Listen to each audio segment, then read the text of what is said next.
तो आज का जो टॉपिक हमारा है वो है chemical bonding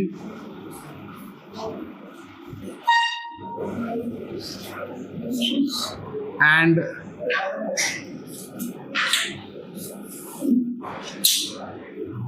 molecular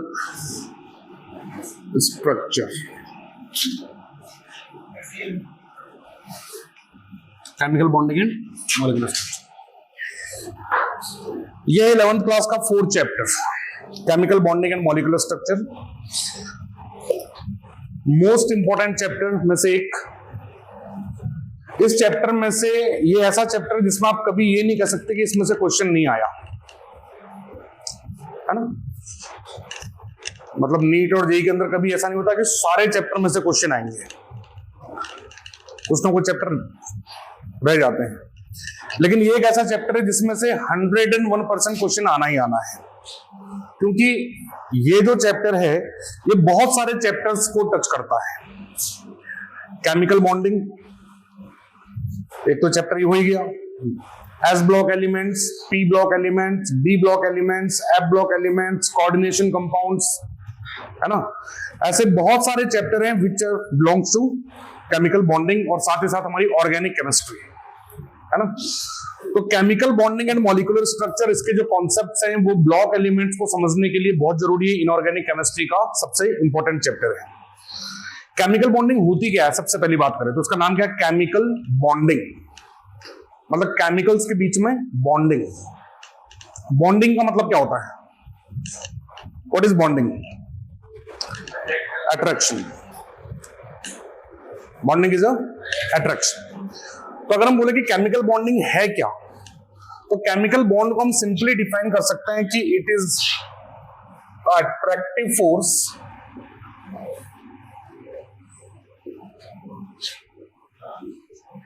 between the atoms, ions or any other chemical species। Atoms के बीच में, आयंस के बीच में, या दूसरी किसी केमिकल स्पीसीज के बीच में, यानी जैसे मॉलिक्यूल्स के बीच में, है ना, दो सॉलिड्स के बीच में जो अट्रैक्टिव फोर्सेस हैं उनको हम कहते हैं केमिकल बॉन्ड। तो केमिकल बॉन्ड क्या है, जो कि दो या दो से ज्यादा केमिकल स्पीसीज को आपस में जोड़ के रखता है ना। केमिकल स्पीसीज में सब कुछ आ गया। केमिकल स्पीसीज में एटम्स भी आ गए, मॉलिक्यूल्स भी आ गए, आयंस भी आ गए, है ना। एवरी केमिकल स्पीसीज, रेडिकल्स भी आ गए। तो जितने भी केमिकल स्पीसीज हैं उनको आपस में जोड़ के रखने वाला जो अट्रैक्टिव फोर्स है उसको हम क्या बोलते हैं, केमिकल बॉन्ड बोलते हैं। अब ये जो केमिकल बॉन्ड है बहुत तरह के होते हैं। अब बात आती है कि केमिकल बॉन्ड बनते क्यों हैं। तो केमिकल बॉन्ड क्यों बनते हैं, तो केमिकल बॉन्ड बनते हैं स्टेबिलिटी अटेन करने के लिए। और स्टेबिलिटी कैसे अटेन होती है, एनर्जी को कम करके।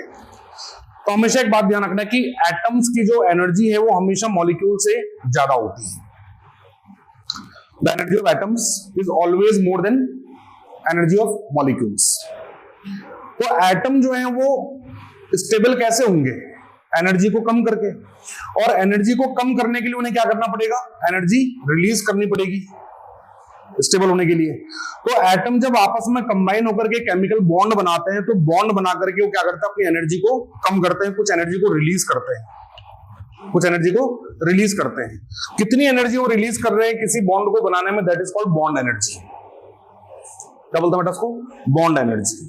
उतनी ही एनर्जी चाहिए होती है वापस उस एटम को तोड़ने के लिए, उस मॉलिक्यूल को एटम्स में तोड़ने के लिए। वो भी क्या कहलाएगी, बॉन्ड एनर्जी। तो बॉन्ड एनर्जी क्या होती है, क्यों होती है, बात समझ में आई आपको, कि जब एटम्स आपस में कंबाइन होंगे और मॉलिक्यूल बनाएंगे तो एटम्स की जो एनर्जी है वो हाई होती है और मॉलिक्यूल्स की एनर्जी लो होती है। और एटम को मॉलिक्यूल में कन्वर्ट होने के लिए क्या करना पड़ेगा, उतनी एनर्जी रिलीज करनी पड़ेगी। तो जो एनर्जी वो रिलीज कर रहे हैं to become stable and form molecule, that is called bond energy. Bond बनाने पे जो एनर्जी रिलीज हो रही है, और उतनी ही एनर्जी उस बॉन्ड को तोड़ने के लिए भी रिक्वायर्ड हो। समझ गए बात को। तो अगर आपसे पूछे कि भाई बॉन्ड बनते क्यों हैं, तो बॉन्ड बनते क्यों हैं, इसके दो रीजन आपको बताने हैं। पहला, to lower their energy, energy को कम करने के लिए, और दूसरा to attain stability, to attain stability. अब स्टेबिलिटी कैसे आती है? तो स्टेबिलिटी के लिए सबसे पहले आपके पास जो है वो है ऑक्टेट रूल। कैसा माना जाता है कि हर एटम अपने पास वाली जो नोबल गैस है उसके जैसा कॉन्फ़िगरेशन लेना चाहता है। Every atom tends to attain configuration of nearest noble gas. मतलब फ्लोरीन है तो वो नियॉन जैसा बनना चाहता है, ऑक्सीजन है वो भी नियॉन जैसा बनना चाहता है, नाइट्रोजन है वो भी नियॉन जैसा बनना चाहता है, क्लोरीन है वो आर्गन जैसा बनना चाहता है, ब्रोमीन है वो क्रिप्टन जैसा बनना चाहता है। हर एलिमेंट क्या चाहता है कि वो उसके जस्ट पास वाली जो नोबल गैस है वो उसके जैसा कॉन्फ़िगरेशन अटेन कर ले, उसके जैसा कॉन्फ़िगरेशन अटेन कर ले। और स्मॉलर जो एटम्स हैं उनके लिए ऑक्टेट रूल दिया गया, क्योंकि स्टार्टिंग की जो नोबल गैसेस उनके वैलेंस शेल में 8 इलेक्ट्रॉन्स होते हैं, लेकिन हर किसी के लिए ऑक्टेट रूल सही नहीं है। तो हम पढ़ेंगे कि ऑक्टेट रूल क्या होता है, उससे हम पहले पढ़ेंगे कि भी ये केमिकल बॉन्ड्स जो होते हैं कितने तरह के होते हैं। तो केमिकल बॉन्ड्स की अगर हम बात करें तो केमिकल बॉन्डिंग 2 तरह की होती है।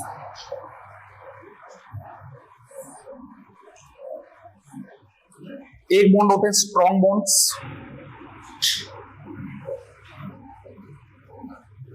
और एक होते हैं वीक बॉन्ड्स। एक कौन सा होता है बेटा? Strong bonds. और एक कौन से होते हैं? Week bonds. स्ट्रॉन्ग बॉन्ड्स क्या होते हैं? जिनके बनने में ज्यादा एनर्जी रिलीज होती है, जिनके बनने में ज्यादा एनर्जी रिलीज होती है ना, ज्यादा एनर्जी रिलीज होती है तो उनसे स्टेबिलिटी भी ज्यादा मिलती है। स्ट्रॉन्ग बॉन्ड कौन कौन से हैं आपके? स्ट्रॉन्ग बॉन्ड में हम पढ़ेंगे सबसे पहले आयोनिक बॉन्ड, सेकंड नंबर पर हम पढ़ेंगे कोवलेंट बॉन्ड, और थर्ड नंबर पर हम पढ़ेंगे कोऑर्डिनेशन बॉन्ड। Coordination bond. तो 3 तरह के स्ट्रॉन्ग बॉन्ड्स होते हैं। कौन कौन से बेटा? Ionic bond, covalent bond and coordination bond. Weak bonds कौन से होते हैं? वीक बॉन्ड्स में आते हैं आपके एक तो हाइड्रोजन बॉन्ड, और दूसरा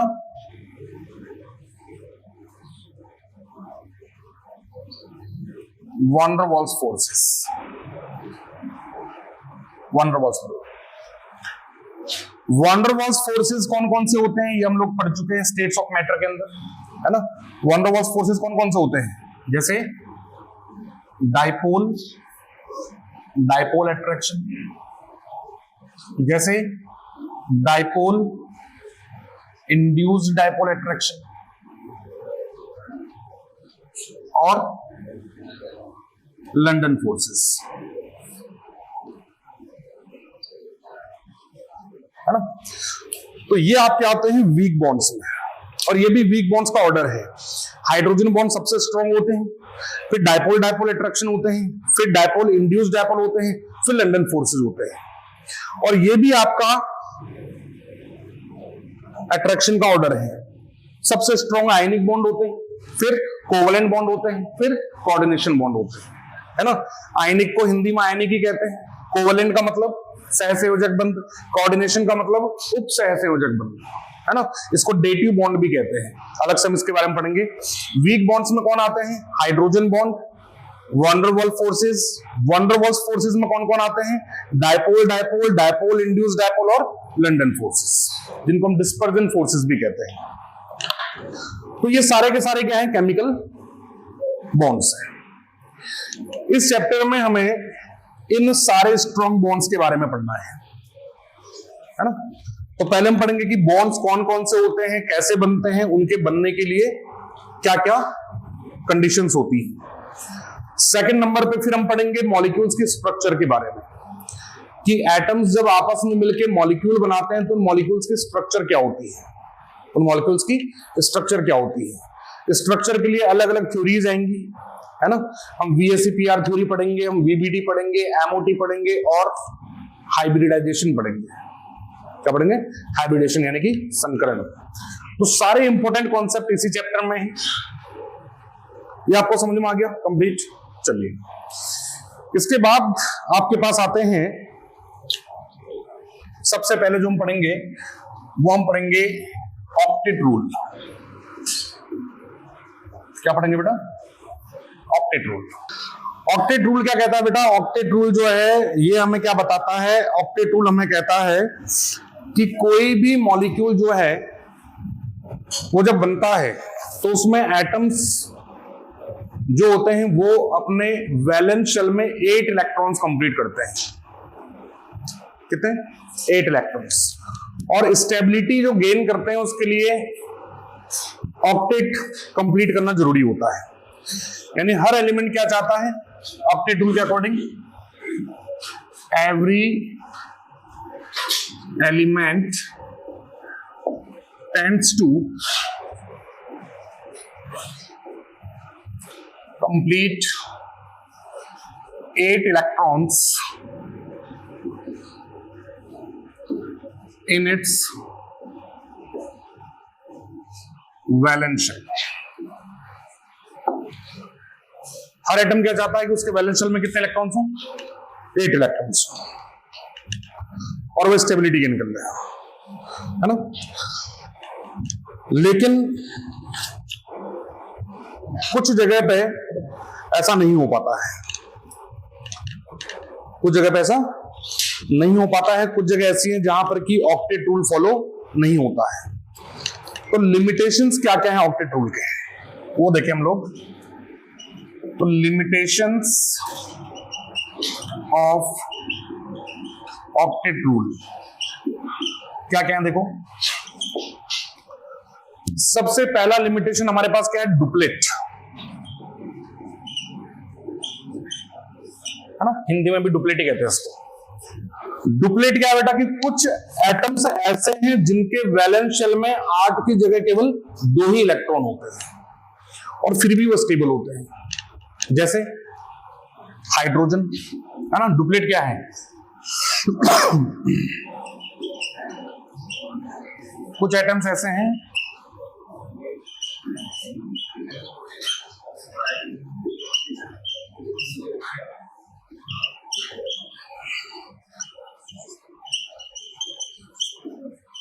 जिनके वैलेंस शेल में 2 इलेक्ट्रॉन होते हैं,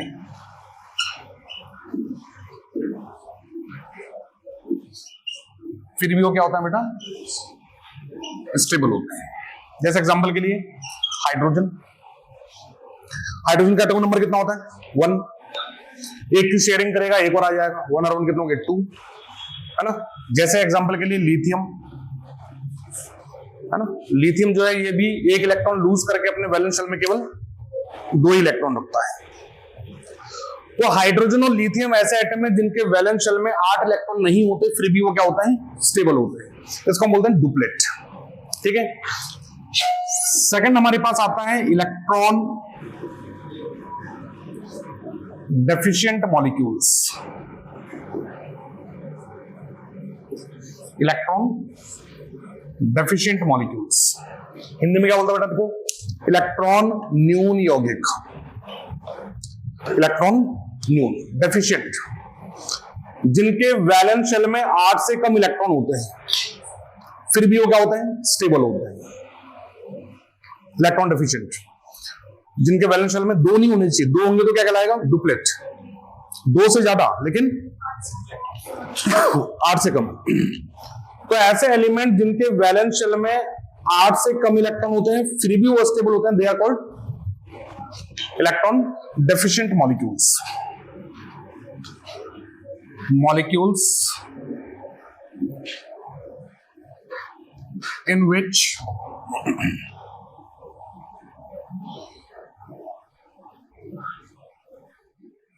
the valence electrons are less than 8। तो ऐसे मॉलिक्यूल जिनके वैलेंस शेल में 8 से कम इलेक्ट्रॉन है, उनको हम क्या बोलते हैं बेटा? Electron deficient molecule. जैसे एग्जांपल के लिए आपके सामने है कौन, AlCl3। AlCl3 में एल्यूमिनियम जो है इसका एटॉमिक नंबर कितना होता है 13, तो उसके वैलेंस शेल में कितने इलेक्ट्रॉन है 3, और ये 3 क्लोरीन के साथ बॉन्ड बनाएगा। कितने के साथ बेटा, 3 क्लोरीन के साथ। तो ये क्लोरीन क्लोरीन क्लोरीन, तो कितने इलेक्ट्रॉन्स होंगे इसके पास 1 2 3 4 5 6। इसके वैलेंस शेल में कितने इलेक्ट्रॉन है 6 इलेक्ट्रॉन्स हैं, लेकिन फिर भी ये क्या है स्टेबल है ना। तो AlCl3 has only 6 electrons in its valence shell. Aluminium chloride में एल्यूमिनियम के वैलेंस शेल में केवल 6 इलेक्ट्रॉन है, लेकिन 6 इलेक्ट्रॉन होने के बाद भी इट इज स्टेबल। इसको हम क्या बोलते हैं, इलेक्ट्रॉन डेफिशिएंट मॉलिक्यूल्स। और एग्जांपल हमारे पास क्या है, BF3, बोरॉन ट्राइफ्लोराइड, है ना। तो BF3 में भी बोरॉन के वैलेंस शेल में केवल 6 इलेक्ट्रॉन होते हैं, है ना, फिर भी वो कैसा होता है, स्टेबल होता है। इनको बोलते हैं इलेक्ट्रॉन डेफिशिएंट मॉलिक्यूल्स। थर्ड हमारे पास आता है एक्सपेंडेड ऑक्टेट मॉलिक्यूल्स।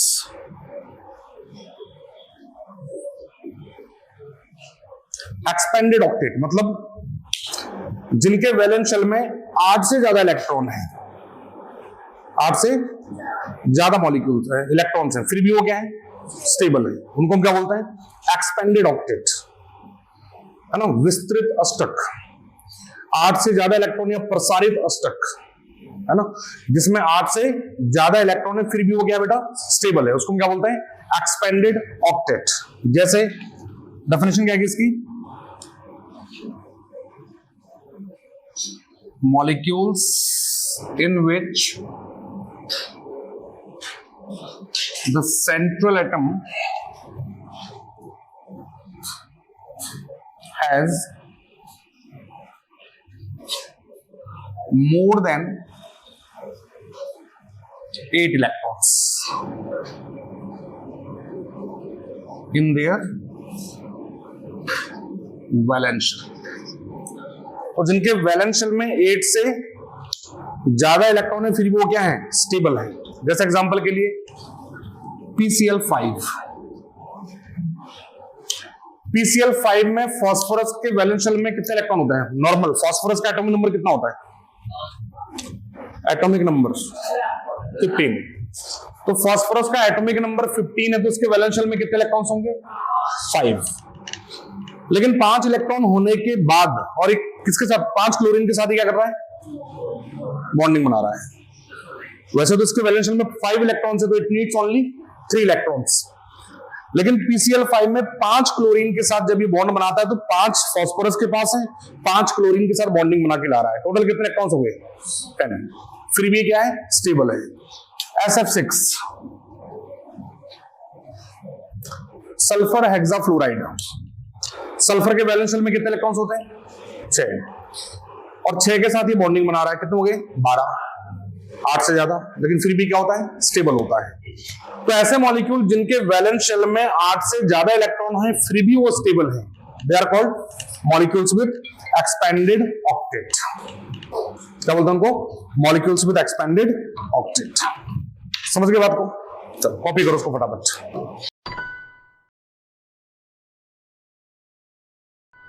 अब हम पढ़ेंगे अलग अलग बॉन्ड्स के बारे में। सबसे पहले हमें पढ़ना है इसमें आयनिक बॉन्ड। कौन सा बेटा, आयनिक बॉन्ड। तो आयोनिक बॉन्ड जो होता है इसका एक और नाम है इलेक्ट्रोवैलेंट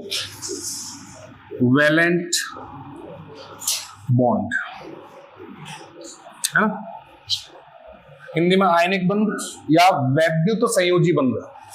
इलेक्ट्रोवैलेंट को क्या बोलते हैं, वैद्युत संयोजी बंध। तो आयनिक बॉन्ड और इलेक्ट्रोवैलेंट बॉन्ड की अगर हम बात करें कि क्या होता है, तो वैसे तो बेसिक्स 10th क्लास में भी हम लोगों ने पढ़े हुए हैं। आयनिक बॉन्ड कब बनता बेटा, it is formed by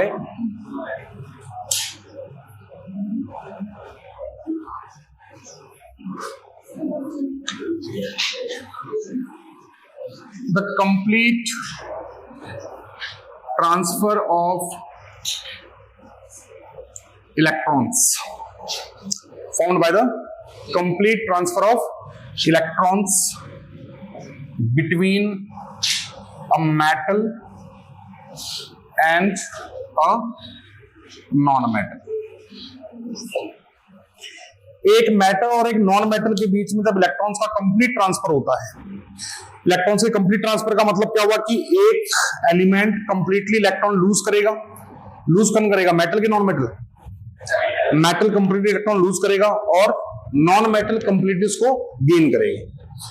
metal जब इलेक्ट्रॉन लूज करेगा तो वो कैटायन बनाएगा, धनायन बनाएगा, और नॉन मेटल जब इलेक्ट्रॉन गेन करेगा तो वो एनायन बनाएगा, और कैटायन और एनायन आपस में मिल करके आयनिक बॉन्ड बनाएंगे। समझ रहे बात को? तो आयनिक बॉन्ड क्या है? जिसमें मेटल और नॉन मेटल के बीच में बॉन्ड बनता है। एग्जाम्पल अगर हम इसके देखें तो सबसे पहला जो एग्जाम्पल हमारे पास है वो है NaCl। सोडियम के बारे में हम जानते हैं कि सोडियम जो है इसका एटॉमिक नंबर होता है 11, मतलब इसके वैलेंस शेल में कितने इलेक्ट्रॉन्स होते हैं? 1। क्लोरीन का एटॉमिक नंबर कितना होता है? 17, इसके वैलेंस शेल में कितने इलेक्ट्रॉन्स होते हैं? 7। सोडियम चाहता है कि वो एक इलेक्ट्रॉन लूज कर दे और क्लोरीन चाहता है कि वो एक इलेक्ट्रॉन गेन कर ले, तो क्या होगा? सोडियम जिसके वैलेंस शेल में एक इलेक्ट्रॉन है, ये जब क्लोरीन के पास में आएगा जिसके वैलेंस शेल में कितने इलेक्ट्रॉन है? 7 इलेक्ट्रॉन है, तो सोडियम अपना एक इलेक्ट्रॉन लूज करेगा और क्या बना लेगा? Na+, और Cl उस इलेक्ट्रॉन को गेन करेगा और क्या बना लेगा? Cl-, और Na+ और Cl- के बीच में अट्रैक्शन अराइज होगा उसको, जिससे क्या बनेगा? NaCl। उसी तरह मैग्नीशियम क्लोराइड की अगर हम बात करें, Mg और 2 क्लोरीन, एक मैग्नीशियम 2 क्लोरीन, तो मैग्नीशियम का एटॉमिक नंबर कितना बेटा? 12, 2, 8, 2। इसके वैलेंस शेल में कितने इलेक्ट्रॉन्स हैं? 2। क्लोरीन के वैलेंस शेल में कितने इलेक्ट्रॉन्स हैं? 7।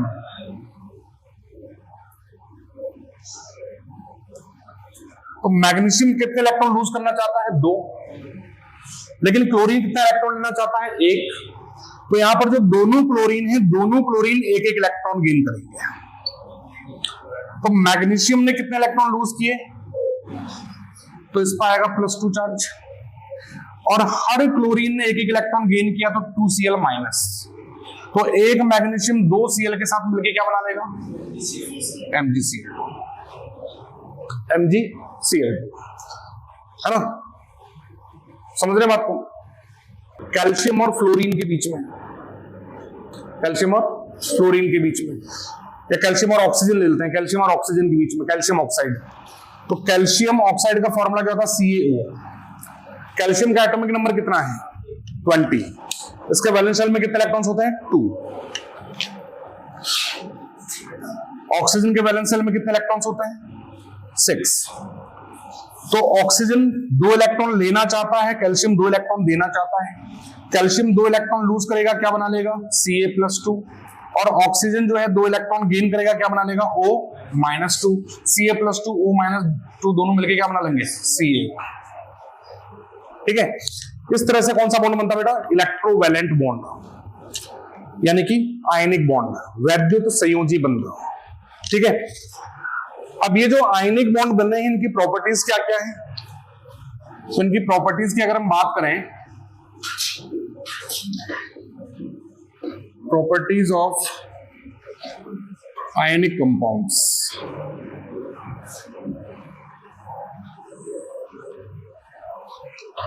तो आयनिक कंपाउंड्स में क्या क्या प्रॉपर्टीज होती है?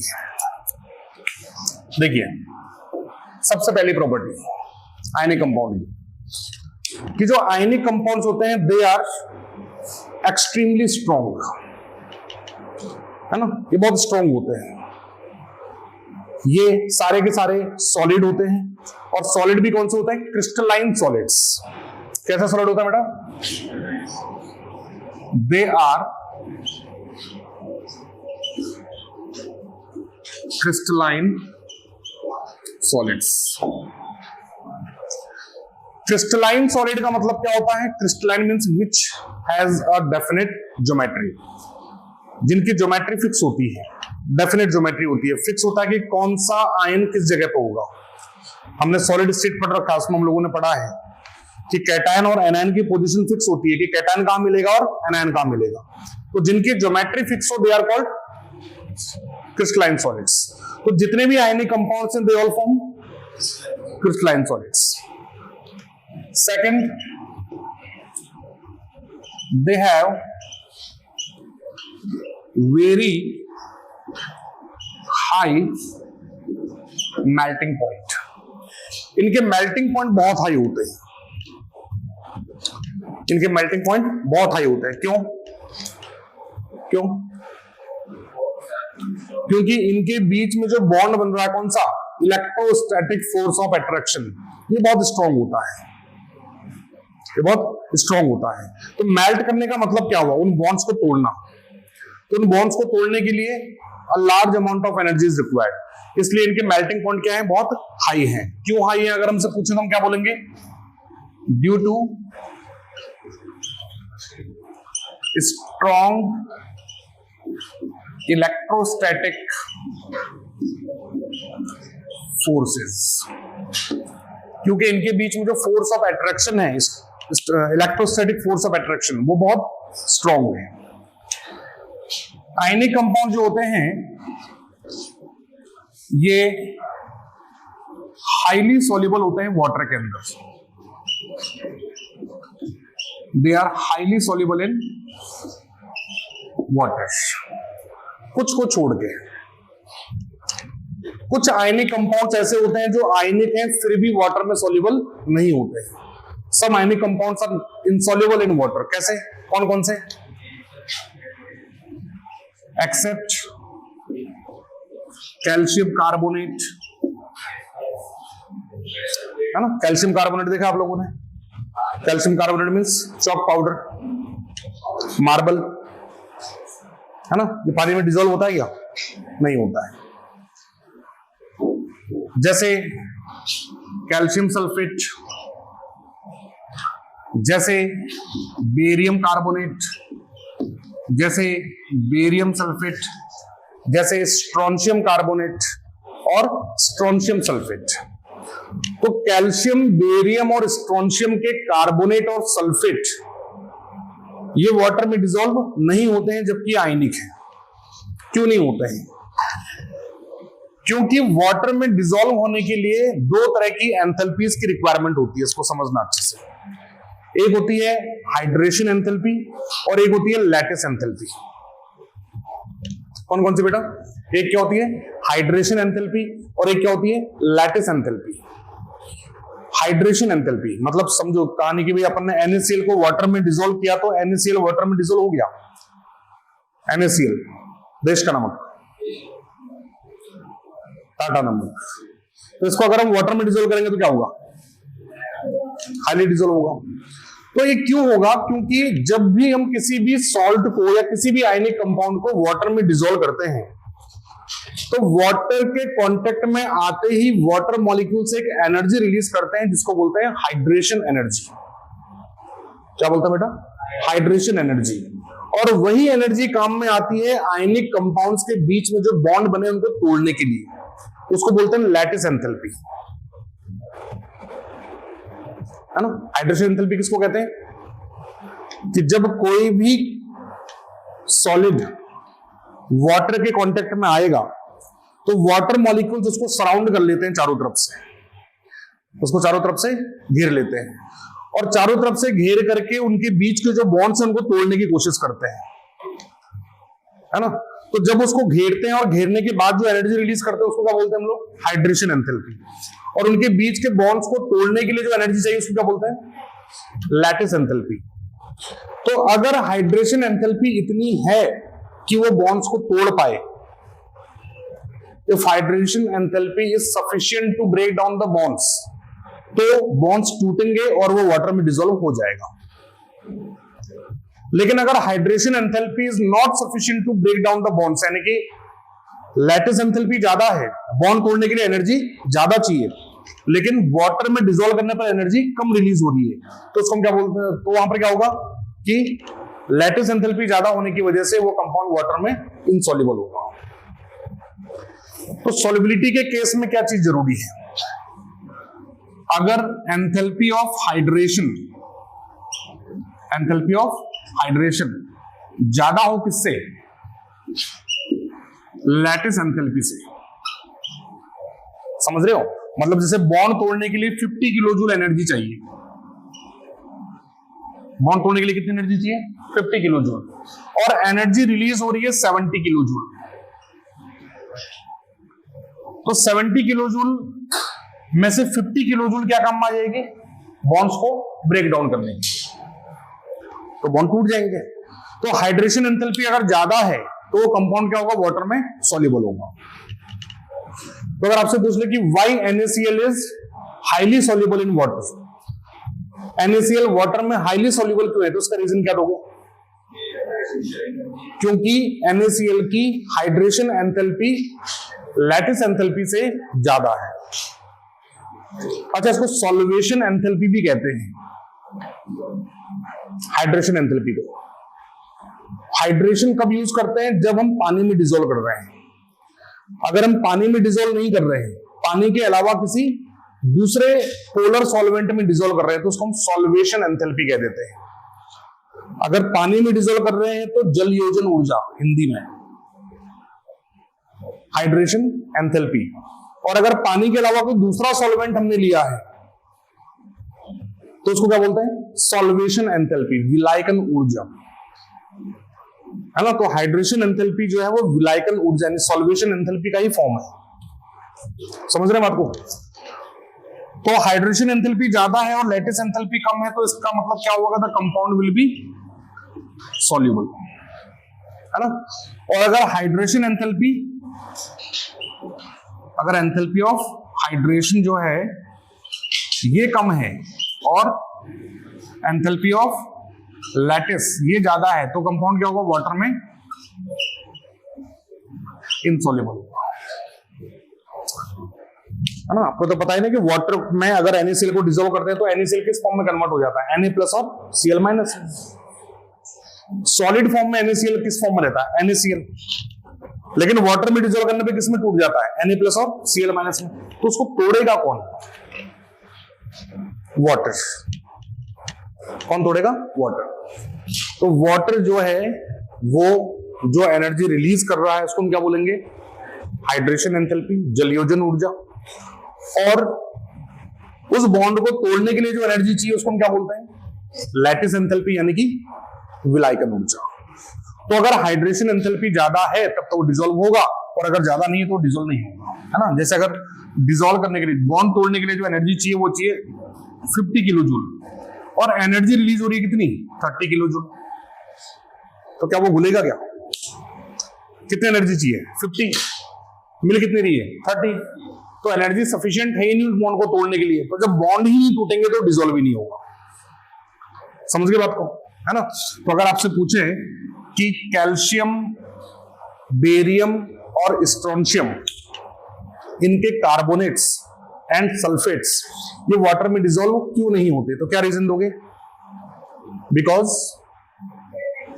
There lattice enthalpy is more than hydration enthalpy. उनकी जालक ऊर्जा जलयोजन ऊर्जा से ज्यादा है। समझ गए बात को? फोर्थ बात, आयनिक सॉलिड जो होते हैं, ionic compounds, they are good conductor of electricity but only in their molten state और इन देयर एक्वस सॉल्यूशन। अगर आप NaCl को मेल्ट कर दो, पिघला दो, या फिर इसको वाटर में डिसॉल्व कर दो, पानी में घोल लो, तो वो अच्छा कंडक्टर होगा इलेक्ट्रिसिटी का, बेस्ट कंडक्टर होगा। लेकिन सॉलिड फॉर्म में they are insulators. Solid NaCl के अंदर करंट फ्लो नहीं होता है। करंट फ्लो किसके अंदर होगा? जब या तो वो मॉल्टन स्टेट में हो या फिर वो एक्वस सॉल्यूशन की फॉर्म में हो, है ना, यानी पानी में डिसॉल्व किया हुआ। तो ionic compounds are good conductor of electricity,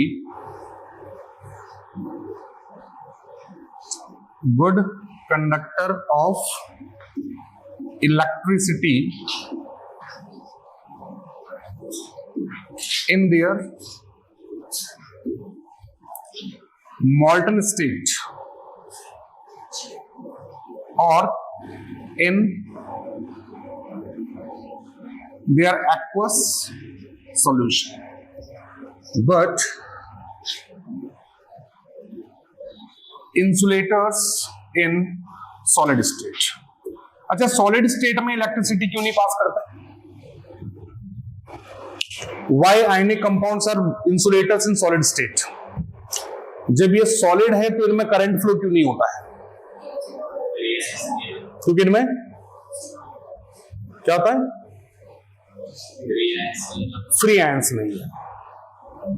मैं दोबारा पूछा, क्योंकि इनमें क्या नहीं है बेटा? फ्री आयंस नहीं होते। NaCl को आप जैसे ही वाटर में डिसॉल्व करोगे, इसमें क्या आ जाएंगे? Na+ Cl-, and these ions are free to move, इधर उधर घूमेंगे। लेकिन सॉलिड NaCl जो होगा उसमें क्या होगा? Na+ और Cl- जुड़े हुए आपस में, तो आयन फ्री ही नहीं है मूव करने के लिए। समझ गए बात को? तो सॉलिड स्टेट में ये इंसुलेटर्स होते हैं, लेकिन लिक्विड स्टेट में they are good conductor of electricity. पांचवी बात क्या आती है कि जो आपके आयनिक कंपाउंड्स हैं, they are brittle. Ionic compounds are brittle in nature. Properties याद रखना, स्टेटमेंट में पूछ लेते हैं कि इनमें से कौन सा स्टेटमेंट गलत है आयनिक कंपाउंड्स के बारे में। तो आयनिक कंपाउंड्स कैसे होते हैं बेटा? ब्रिटल। हिंदी में कहते हैं उसको भंगुर। क्या बोलते हैं? भंगुर। तो ionic compounds are brittle in nature. Brittle का मतलब क्या? What is the meaning of brittleness? कि अगर आप आयनिक कंपाउंड्स में फोर्स लगाएंगे, आयनिक कंपाउंड में अगर फोर्स लगाएंगे तो ये छोटे छोटे पीसेस में टूट जाएंगे, बिखर जाएंगे, चकनाचूर हो जाएंगे, है ना। सॉल्ट का जैसे एक पत्थर है आपके पास, है ना, तो पत्थर को अगर आप ऊपर से तेज मारोगे तो क्या होगा? चूरा चूरा हो जाएगा। क्या होगा? एक क्रैक आ जाएगा जैसे। लेकिन अगर आपके पास सॉलिड NaCl है, आप उस पर अगर हैमरिंग करोगे तो बिल्कुल छोटे छोटे टुकड़ों में टूट जाएगा। तो ionic compounds are brittle, it means they are break down into pieces when hammered. इनको जब पीटा जाता है तो ये छोटे छोटे टुकड़ों में टूट जाते हैं। ऐसा होता क्यों है? Why ionic compounds are brittle? Brittleness का मतलब समझ में आ गया, है ना। हिंदी में क्या बोला बेटा उसको? भंगुर, है ना। ऐसा क्यों होता है? क्योंकि आयनिक कंपाउंड में क्या बेटा, इधर देखो, पॉजिटिव आयन, फिर नेगेटिव आयन, फिर पॉजिटिव आयन, फिर नेगेटिव आयन, फिर नेगेटिव आयन, फिर पॉजिटिव आयन, फिर पॉजिटिव नेगेटिव आयन, फिर पॉजिटिव आयन। इस तरह से अरेंजमेंट होता है। अगर आपने हैमरिंग की, आपने यहां से इसको फोर्स लगाया, तो फोर्स लगाने पे क्या होता है कि ये जो लेयर है ना पहली वाली, ये लेयर थोड़ा सा स्लिप हो जाती है, इधर खिसक गई। अब लेयर जैसे ही यहां खिसकेगी तो क्या होगा? नेगेटिव आयन बाहर आ जाएगा और पॉजिटिव के ऊपर पॉजिटिव आ जाएगा, इस नेगेटिव के ऊपर नेगेटिव आ जाएगा, इस पॉजिटिव के ऊपर पॉजिटिव आ जाएगा। तो ये क्या होगा? ये एक दूसरे को रिपेल करेंगे और छोटे छोटे पीसेस में कन्वर्ट हो जाएंगे। समझ गए बात को? तो ionic compounds are brittle in nature. इसका मतलब क्या हुआ कि आयनिक कंपाउंड्स पर जब फोर्स लगाया जाता है तो they are converted into small pieces. इसको कहते हैं ब्रिटलनेस, भंगुरता। क्लियर हो गई बात? तो ये है प्रॉपर्टीज किसकी बेटा? आयनिक या इलेक्ट्रोवैलेंट कंपाउंड्स की। ठीक है, कॉपी करो उसको फटाफट।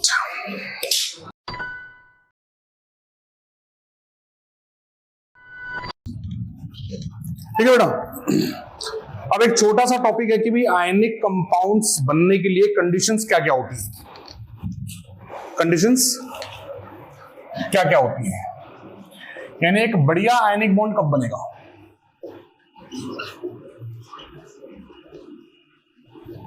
एक बढ़िया आयनिक बॉन्ड कब बनेगा? अब देखो, आयनिक बॉन्ड कब बनता है, किस किस के बीच में बनता है? एक मेटल और एक नॉन मेटल के बीच में। मेटल कौन होना चाहिए? जो अच्छे से इलेक्ट्रॉन लूज करे। नॉन मेटल कैसा होना चाहिए? जो अच्छे से इलेक्ट्रॉन गेन करे। इलेक्ट्रॉन लूज करने के लिए कौन सी एनर्जी चाहिए होती है? Ionisation enthalpy. तो मेटल्स की आयनाइजेशन एंथैल्पी क्या होनी चाहिए? बहुत लो होनी चाहिए, कि थोड़ा सा एनर्जी दो और इलेक्ट्रॉन लूज हो जाए। नॉन मेटल्स की आयनाइजेशन एनर्जी क्या होनी चाहिए? हाई होनी चाहिए, वो इलेक्ट्रॉन लूज करने वाला नहीं होना चाहिए। नॉन मेटल में क्या होना चाहिए? इलेक्ट्रॉन गेन करने वाला। जो जितना जल्दी इलेक्ट्रॉन गेन करता है उसकी इलेक्ट्रॉन गेन एंथैल्पी उतनी ज्यादा नेगेटिव होती है ना। तो यहां पर जो आयनिक बॉन्ड बनने के लिए कंडीशंस हैं रिक्वायर्ड, क्या क्या है? पहली कंडीशन क्या है कि जो मेटल है उनका आयनाइजेशन एंथैल्पी क्या होनी चाहिए बेटा? वेरी लो होनी चाहिए। अब आयनाइजेशन एंथैल्पी कौन से मेटल के लिए होती है? जिनका साइज बड़ा होता है ना। यानी कि जो मेटल है उसका एटॉमिक साइज क्या होना चाहिए? बड़ा होना चाहिए। ठीक है। नॉन मेटल की इलेक्ट्रॉन गेन एंथैल्पी हाई होनी चाहिए। नॉन मेटल क्या होनी चाहिए बेटा? Non metal must have high negative value of किसकी? High negative value of electron gain enthalpy. Non metal की इलेक्ट्रॉन गेन एंथैल्पी बहुत हाई होनी चाहिए। अब कौन से नॉन मेटल की इलेक्ट्रॉन गेन एंथैल्पी सबसे हाई होगी? जिसका साइज बड़ा हो या छोटा हो?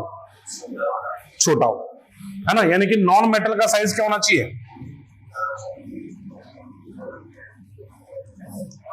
Non metal should be smaller in atomic radii। ठीक है। मेटल बड़े साइज का और लो लैटिस कौन सा है? आयनाइजेशन एंथैल्पी का। और नॉन मेटल छोटे साइज का और हाई इलेक्ट्रॉन गेन एंथैल्पी। ठीक है। अब जिन मेटल्स की आयनाइजेशन एंथैल्पी थोड़ा ज्यादा हो और जिन नॉन मेटल्स की इलेक्ट्रॉन गेन एंथैल्पी थोड़ा कम हो, उनके बीच में बनेगा तो आयनिक बॉन्ड, लेकिन उस आयनिक बॉन्ड में कुछ कोवलेंट कैरेक्टर आ जाएंगे। तो उस आयनिक बॉन्ड में कोवलेंट कैरेक्टर कितने आएंगे वो हम पढ़ेंगे फैजान्स रूल से। समझ रहे हो? मेटल क्या होना चाहिए? जिसका साइज क्या हो? बड़ा हो और आयनाइजेशन एंथैल्पी क्या हो? कम हो। लेकिन अगर मेटल बहुत बड़ा नहीं है साइज में तो उसकी आयनाइजेशन एंथैल्पी बहुत कम नहीं होगी, थोड़ा ज्यादा होगी। नॉन मेटल कैसा होना चाहिए? छोटा होना चाहिए, उसकी इलेक्ट्रॉन गेन एंथैल्पी हाई होनी चाहिए।